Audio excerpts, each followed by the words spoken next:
रंजीत सम्राट आप देख रहे हैं और भारत हमारे साथ है गायक राजेश रसीला। चलिए राजेश रसीला से सुनते हैं इस बार लोकसभा चुनाव को लेकर उनका क्या कहना है। न्यूज से देख रहे हमारे परिवार टीम और पार्टी की तरफ से बैठ चुके हैं। नमस्कार आशीर्वाद दे रहे हैं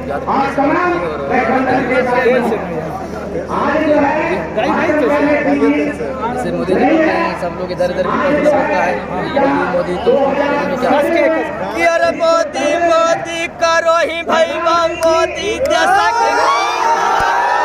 रे भैया मोदी जैसा के काला कौरे रे भैया बीजेपी के चाला कौरे रे भैया कौरे रे भैया पढ़ी लिख के घर में बैठल जवानी में पूरा हाल ये बीजेपी के चाल कौरे रे भैया। राजेश रसीला जी मोदी के बारे में लगातार अपनी बात को रख रहे हैं। बता दूं कि राजेश रसीला लगातार बेरोजगारों को रोजगार देने के बाद करते हैं। कुछ हमारे जो महागठबंधन के उम्मीदवार हैं तुम्हारी अनिता के बारे में भी उन्होंने गाना बनाया है। हमारे अनिता जी के बारे में 10 दिन से हम लोग भ्रमण कर रहे हैं उनके लिए या न जाना सब विरोधी लागल रहते गे या न जाना सब विरोधी लागल रहते गे तयवरी मुंगेर के जनता या दीदी पर ढारल रहते गे तयवरी मुंगेर के जनता या दीदी पर ढारल रहते गे यार जेडी के पटिया सब यारल रहते गे यार जेडी के पटिया सब यारल रहते गे हे गे यारल रहते गे अयबरी मुंगेर के जनता या शोक भैया पर ढारल रहते गे अयबरी मुंगेर के जनता या नीता दीदी पर ढारल रहते गे। तो अमरी मुंगेर की जनता अशोक महतो पर ढारल रहते गे गानों के साथ राजेश रसीला लगातार जनसभा में अपना माहौल बना रहे हैं। ₹2 में 5 किलो अनाज देने का काम कांग्रेस पार्टी ने किया।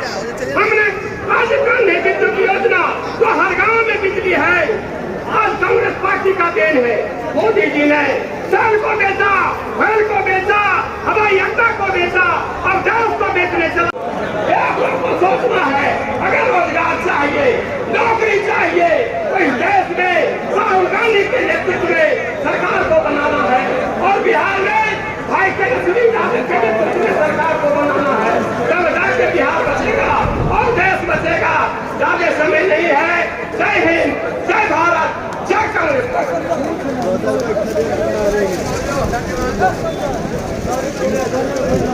और हम चाहेंगे कांग्रेस पार्टी के नेता श्री गांधी जी आवे अपनी बात को रखें।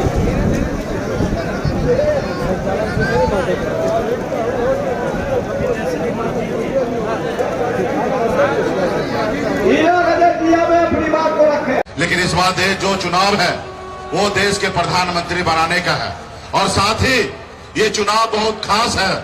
खास इसलिए है साथियों क्योंकि हमारे देश का संविधान जो है वो खतरे में है साथियों। देश के लोकतंत्र व्यवस्था जो है वो खतरे में है साथियों। ये देश आपका है साथियों। आपके पूर्वज ने 250 साल अंग्रेज से लड़ाई लड़ा तब जाके ये देश आजाद हुआ साथियों। इस देश में आजादी से पहले अंग्रेज का शासन हुआ करता था। लाखों की संख्या में आपके पूर्वज ने लड़ाई लड़ा, बलिदान दिया, शहीद हुआ, उसके बाद ये देश आजाद हुआ साथियों। इसलिए साथियों ये देश आपका है, हमारा है, किसी का जागीर नहीं है। आजादी के बाद बाबा साहब भीमराव अंबेडकर ने हमें एक संविधान बना के दिए साथियों, हमें एक लोकतंत्र बना के दिए। उस संविधान में गरीब पिछड़ा दलित को सर उठा के जीने के लिए अधिकार दिया गया साथियों, अधिकार दिया गया। अगर बाबा साहब भीमराव अंबेडकर का अगर संविधान नहीं होता तो आज आपके बीच में एक मल्ला का बेटा सीना चौड़ा करके आज बात नहीं रख सकता था। आज हमें इस आजाद भारत में हमें जो भी मिला है वो हमें बाबा साहब भीमराव अम्बेडकर के दिए हुए संविधान से मिला है साथियों। लेकिन ये मोदी जी जो है ये मानते नहीं है संविधान को, इसलिए साथियों जरूरी है इनको बदलने का। आज देखिए देश में जितने भी सरकारी संस्थान थे सबको प्राइवेट किया जा रहा है, और जब वो प्राइवेट होगा तो गरीब पिछड़ा दलित का आरक्षण कहाँ जाएगा? कहीं ना कहीं आरक्षण खत्म हो रहा है। आज बनी हुई सरकार को मोदी जी गिरा देते हैं। जो जनता का चुना हुआ सरकार होता है उनको अपने पैसे के दम पर गिरा देते हैं। किसी का बनाया हुआ विधायक को खरीद लेते हैं, सांसद को खरीद लेते हैं। तो इसलिए साथियों ये लोकतंत्र कहाँ है? आज चुनाव आयोग को अपने जेब में रखे हैं, ईडी सीबीआई को अपने जेब में रखे हैं। तो इसलिए साथियों ये लोकतंत्र हमारा खतरे में है। तो इसलिए साथियों आपको हमको लड़ाई लड़ने की आवश्यकता है। जैसे हमारे पूर्वज ने लड़ाई लड़ा था वैसे हमको लड़ाई लड़ने की आवश्यकता है। आज बताइए एक गरीब मछुआरा परिवार में मैं जन्म लिया, ऐसे परिवार में जन्म लिया जहां एक रोज पिताजी मछली ना मारे तो दूसरे रोज घर पे खाना नहीं बनता। इतने गरीब घर में हम जन्म लिए। हम गरीबी से लड़ते लड़ते बॉम्बे जैसे शहर गए, वहां मेहनत किए, मजदूरी किए। 900 रुपए महीने पे मैं नौकरी करता था और नौकरी मेहनत के दम पर बॉम्बे में अपनी बेहतर जिंदगी जीने लगा, मुकाम को हासिल किया। फिर मैं मुड़ कर देखा तो मैं तो काफी आगे निकल गया हूं, लेकिन हमारा समाज बहुत पीछे रह गया है। लोग चांद पे घर बनाने के लिए सोच रहा है, लेकिन आज भी बिन बेलदार नोनिया मला चाहे तियरबन पर इन निषाद का अति पिछड़ा का दलित भाई के लिए इस धरती पर रहने के लिए घर नहीं है। फिर मैंने बम्बई का ऐशोराम जिंदगी को छोड़कर पिछले 10 सालों से मैं संघर्ष कर रहा हूं, अपने समाज के हक अधिकार के लिए लड़ाई लड़ रहा हूं। आज बताइए क्या मैं गुनाह कर रहा हूं? अपने गरीब लोगों के लिए लड़ाई लड़ना क्या देश में कोई गुनाह है? अब बताइए 2020 में संघर्ष करते करते हमने 4 विधायक बनाया।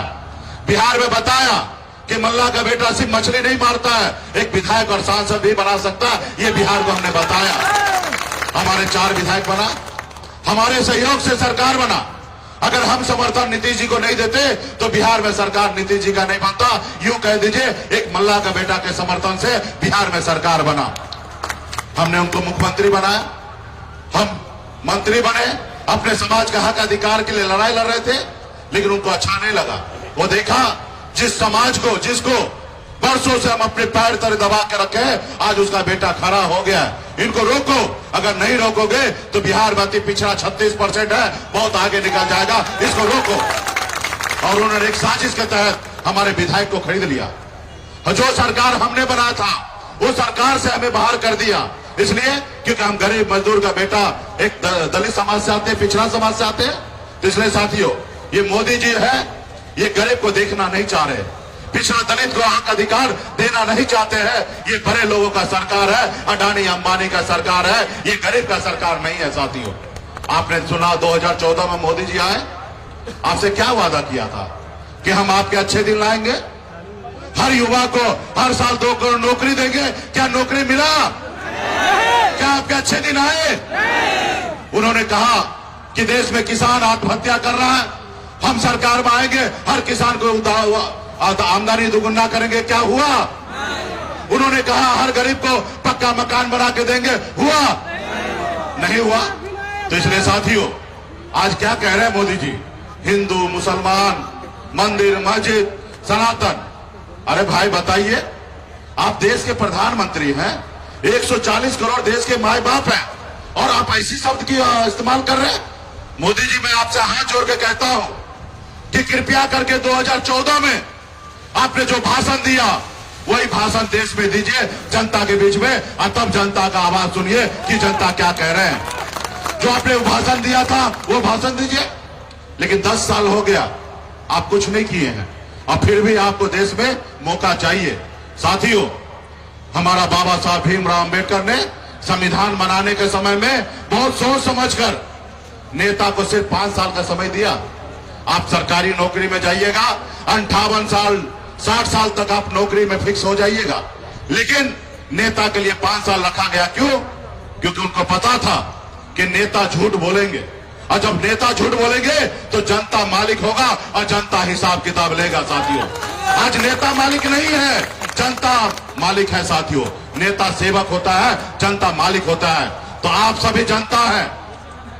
इस देश में 3 तरह के लोग होते हैं। एक वो अडानी अंबानी जिसको आपसे कोई फिक्र नहीं है, आप मर रहे, खा रहे, पी रहे, जिंदगी जी रहे या नहीं जी रहे, उनको उससे कोई लेना देना नहीं है। वो बड़े लोग होते हैं।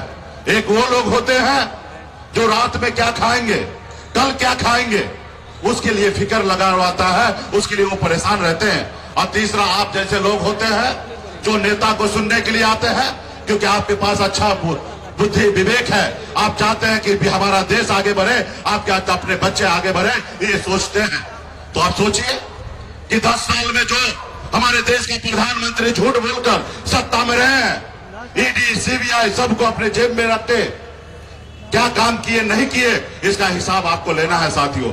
अगर वो अच्छे काम किए हैं तो आपको सोचना चाहिए। अगर वो उन्होंने अच्छा 10 साल में नहीं किया, युवा को नौकरी नहीं दिया, किसान को आय दुगुना नहीं हुआ, हर गरीब को पक्का मकान नहीं बना, तो आपको सोचना है साथियों। आप 5 साल का बाबा साहब ने समय दिया, उन्होंने 10 साल का ले लिया। अब आपको निर्णय लेना है कि उनको बदलने का साथियों, उनको बदलने का साथियों। इसलिए साथियों संघर्ष करना पड़ेगा, लड़ाई लड़ना पड़ेगा। आज देखिए मुझे, हम एक आवाज उठा रहे हैं। ये मोदी जी कौन पार्टी से है? भारतीय जनता पार्टी। भारतीय जनता पार्टी कौन है? यही भारतीय जनता पार्टी है। जब मंडल बनाम कमंडल चालू किया था, हमारा ओबीसी का 27% आरक्षण को रोक के रखा गया था, साथियों वही मंडल वाले लोग हैं। ये आपके लिए सोचेंगे? ये आपके हाथ से गिलास पानी नहीं पिएंगे और ये आपके लिए संसद भवन में बात करेंगे? नहीं करेंगे साथियों, कभी नहीं करेंगे। ये सिर्फ आपको गुलाम बनाना चाहता है, आपको कभी नहीं चाहेगा कि आप मालिक बनिए साथियों। तो इसलिए साथियों विचारधारा की लड़ाई है। हम लालू प्रसाद यादव जी को विचारधारा को मान रहे। आज देखिए, अभी अमित शाह जी आए थे, बिहार में झूठ बोल रहे थे और हम हैं बिहारी। कोई हमारे राज्य में आके और हम ही को सिखा के जाए, झूठ बोल के जाए, तो भला कैसे हम रुक जाएंगे? हमने उनको याद दिलाया कि गृह मंत्री जी, आप जो कह रहे हैं कि कांग्रेस पार्टी ने ओबीसी आरक्षण को रोक के रखा, आप थोड़ा इतिहास को पढ़ लीजिए। ओबीसी आरक्षण को कांग्रेस ने नहीं रोका। कांग्रेस ने ओबीसी का मंडल कमीशन का 40 सिफारिश में 2 सिफारिश अभी तक लागू हुआ, वो भी कांग्रेस ने किया। 27% आरक्षण हो या 27% वो एजुकेशन में आरक्षण हो, ये दोनों सिफारिश ने कांग्रेस पार्टी ने किया। ये बात सही है। 40 सिफारिश में से 38 सिफारिश नहीं की है, जिसके कारण आज सत्ता में नहीं है। लेकिन आप तो सत्ता में, पावर में हैं। 7 साल आप स्वर्गीय अटल बिहारी वाजपेयी जी सत्ता में थे, 10 साल से मोदी जी हैं। क्या आपके हाथ में मेहंदी लगा है? क्या आप ताली बजा रहे हैं? आपको करना चाहिए था, लेकिन आपने तो कुछ भी नहीं किया और आप झूठ बोल रहे हैं कि अटल बिहारी हमारे कांग्रेस पार्टी रोक के रखा है। उनको बुरा लग गया। अब बुरा ऐसा लगा कि 2 घंटे में हमारा Y+ सुरक्षा लेके चला गया। अब बताइए, ये देश का लोकतंत्र व्यवस्था है? क्या संविधान को मानते हैं?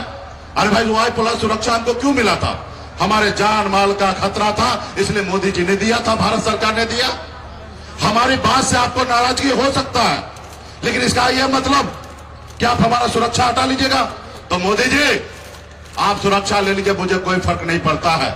हम गरीब घर में जन्म लिए हैं, कोई सुरक्षा लेके जन्म थोड़े लिए थे। हमारे लिए तो लाखों करोड़ों युवा हमारे साथ खड़ा है और आगे चलने के लिए तैयार है। और ये मोदी जी चाहते हैं, ये 2 गुजराती चाहते हैं कि बिहारी को डरा देंगे। तो ये बिहारी 2 गुजराती से डरेगा क्या? गुजराती से बिहारी डरेगा? तो फिर ये इनको पता नहीं है कि बिहारी जो होते हैं ना, एक बिहारी 100 पे भारी होते हैं। अगर अपने आप पे आ जाए तो एक बिहारी 100 पे भारी होते हैं। तो इसलिए साथियों, मजबूती से हमारे लोकसभा का, मुंगेर लोकसभा के प्रत्याशी बहन कुमारी अनीता जी राष्ट्रीय जनता दल के उम्मीदवार हैं। आप सभी से आग्रह करने के लिए है कि मजबूती से इनका लालटेन छाप पर 2 नंबर बटन पर इनको अपना मत दीजिए, ताकि ये जीते और गरीब समाज से हैं, आपके हक अधिकार के लिए लड़ाई लड़ेंगे। और प्रेजेंट में जो सांसद है, उनके बारे में हमको क्या कहना है? आप सब जानते हैं हमसे ज्यादा कि जब रोड से जाते हैं तो अपने गाड़ी का कांच दरवाजा भी नहीं खोलते और कांच भी नहीं गिराते और आपसे सही से बात भी नहीं करते हैं। वो अपने आप को शहंशाह मानते हैं, अपने आप को राजा मानते हैं। अगर राजा है, शहंशाह है, तो उनको घर में रहना चाहिए।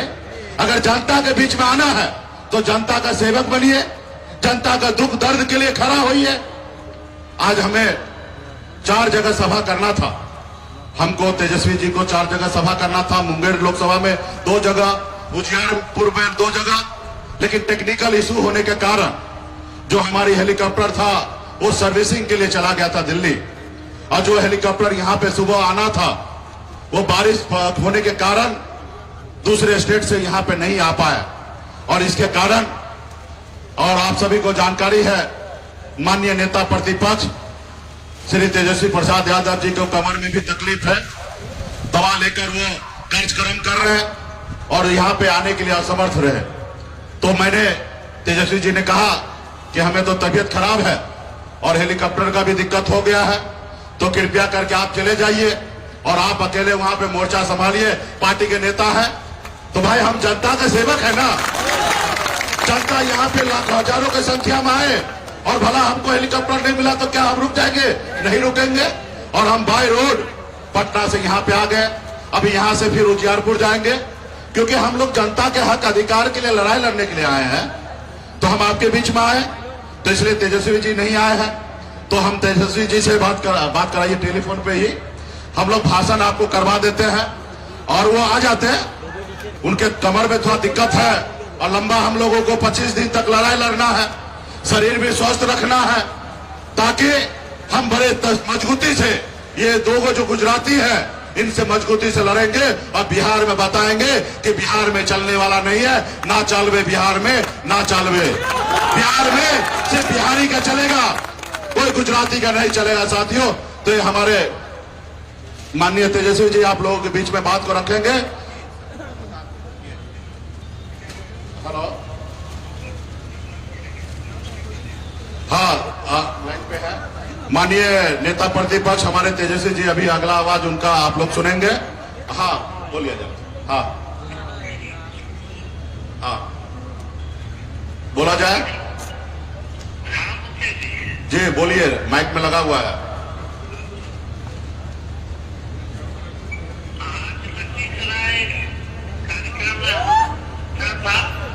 लेकिन हेलीकॉप्टर जो है खराब होने के कारण अब वहां नहीं आ पाते, और लखीसराय की जनता ने हम फिर आ करके 2-4 दिन में प्रोग्राम लगवा करके फिर आप लोगों के बीच आएंगे। और मंच पे आज जो लोग उपस्थित हैं, अध्यक्षता कर रहे कालीचरण दास जी, संचालन कर रहे किशोरी महतो जी, और सीपीएम के सचिव मोती साहु जी, प्रेम सागर यादव जी, कांग्रेस के जिलाध्यक्ष अमरेश कुमार जी, वीआईपी के जिलाध्यक्ष शकलदेव बिंद जी, हर्षित यादव जी, सददेव यादव जी, सुनील यादव जी, श्रवण पटेल जी, राजेंद्र साहु जी, विनय कुमार साहु जी, नजीर बेग जी, भगवान यादव जी, सुनील नाथ जी, महेंद्र विद्यार्थी जी, अजय सिंह जी, एमएलसी शोभा जी, और सभी हमारे महागठबंधन पदाधिकारीगण, शेखपुरा के विधायक विजय सम्राट जी, बड़े भाई मुकेश सहनी जी, सब लोग वहां पहुंचे हुए हैं। आप सब लोगों से यही अपील है कि एक वोट जो है बहन ललिता जी को दे करके भारी बहुमत से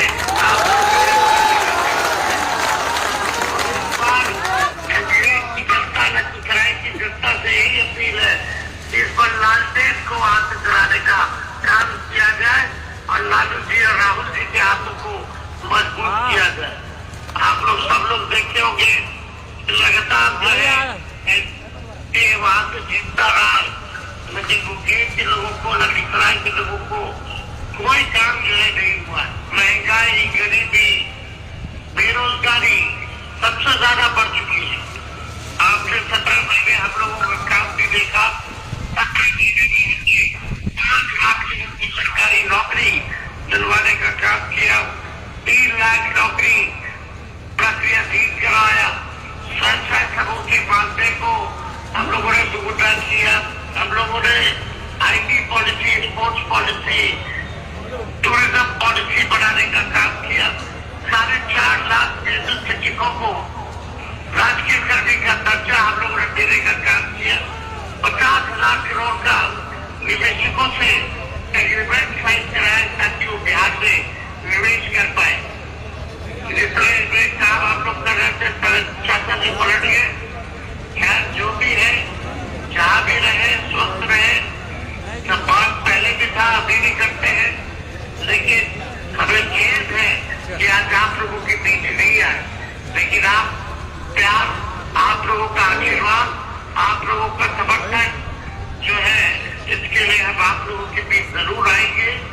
खबरों को देखने के लिए ऑन न्यूज भारत के पेज को करें like, share and subscribe. On news भारत.com